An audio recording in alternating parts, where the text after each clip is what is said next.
Okay, it's Tuesday, January 10th. This is an end of the day SPY report, and today we ended up with what was a two-down day. We took out the low of yesterday, but we closed green or near the highs of the day.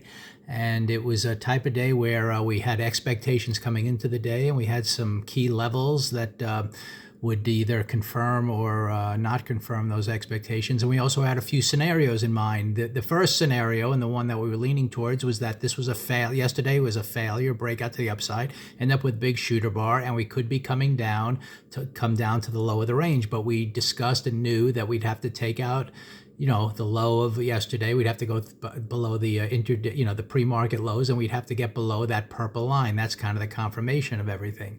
And obviously the market didn't do that today, and it ends up being kind of a two-down failure day. These are kind of powerful signals a lot of times where you go two down, you're expecting to reach a target and you don't, and then you break to the upside the next day, and then you have that target, which becomes even higher probability given that when you went down you couldn't follow through. So we'll see if that unfolds tomorrow. That's going to be our expectation coming in, but it really doesn't matter. Your expectations are fine, but price action always is the final determinant. And today, if we look at it in terms of how the market unfolded, the pre-market, when I shot the pre-market video, we were down near the lows. As we neared the open, we actually went to the top of the pre-market range. So we knew we were going to have to break below that low in order to really start some kind of powerful move to the downside. Instead, we kind of started up a little bit on the first couple of green bars. Now, I still was biased to the downside, given that we were still below the midpoint of the prior day, and I was looking for that green to red move.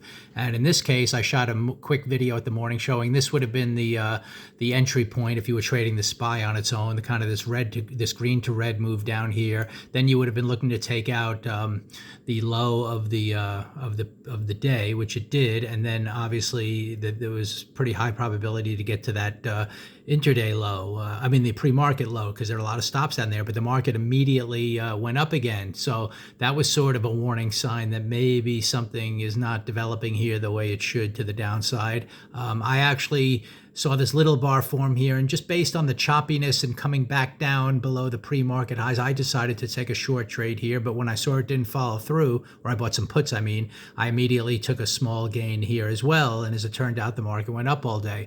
I actually, more for fun, decided to take a short trade once I saw it grind up and take out the highs of the day, and knowing we were still not really above the halfway point of the prior day, I thought we might get some kind of failure by the end of the day. And again, this was a very small gain. So there really wasn't much to do in terms of the SPY. You really shouldn't have gotten hurt if you were trading with good trade management and risk control.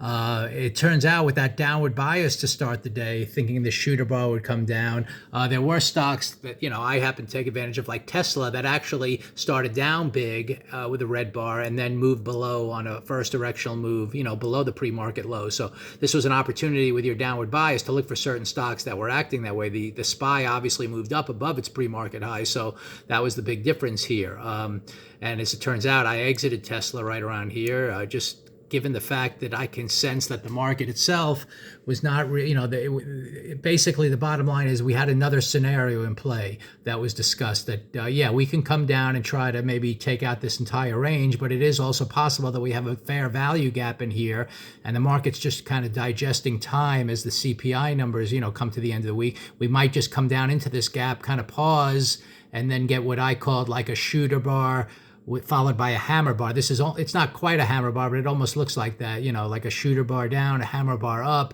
and then we can get the two up bar into next week, and really this breakout can be confirmed. So the question was this shooter bar going to really set the stage for a failure and go to the bottom of this range? And since price action just, tried to go down, couldn't even reach the pre-market lows, and then obviously went up all day, that was the sign that we were failing. And obviously we didn't reach, the purple line either, which was really the confirmation. So anyway, now you have to kind of immediately adjust and say, okay, that looks like a failure, in terms of rejecting the range. It just looks like more of a pause area that we should maybe be heading higher, and that's kind of what we're coming into now for the rest of the week here. You have a two-up week that I don't think is going to reach its target up here, but I definitely, we have the opening of the week now. We're kind of neutral, and we might, if we get up tomorrow, that'll be a green bar, and the monthly chart is still green, even though I'm still looking for a possible reversal that could only hold the halfway point of that month, eventually start down, take out that purple line, and go to the lows of the last month. But one of the scenarios here was that we were going to get that, my very first video of the week said, let's see if that happens right away, or maybe this weekly bar has to come up, have a very neutral bar, and get a 2-down week next week. So it seems to be more developing that way, that we're going to continue higher here, and we'll have to see how this week ends, whether or not we might get a 2-down reversal into next week. But anyway, today was a day where you really didn't get hurt. If you traded it, according to the way price action unfolded and kind of had good risk management.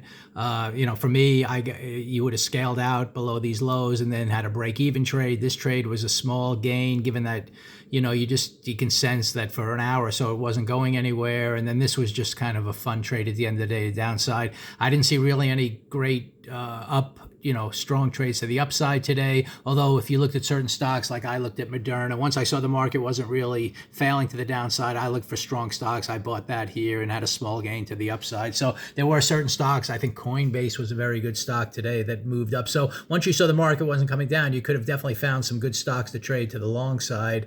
Lululemon was another one too, actually, that really was nice to the upside. So if you were scouting around, you'd see that. But in terms of the SPY, we have to change our tune a little bit now. Look for that 2-up, follow through tomorrow. Let's see if we can reach those highs. Let's now see how this week unfolds and what that means. But it almost looks like we're having a breakout here that, had an opportunity to fail, but it looks more like a pause that should continue higher. So it just shows you how your expectations, adjust according to price action day to day. And more importantly, how you have to use, the pre-market range and how opening price action unfolds, and look at some key, intraday highs and lows to determine kind of what's developing relative to your expectations. So anyway, failure day to the downside today. We'll look for a continuation to the upside. I still think that CPI number coming up might mean we might not go much of anywhere, but we'll find out, and we'll just continue to follow price action for the rest of the week.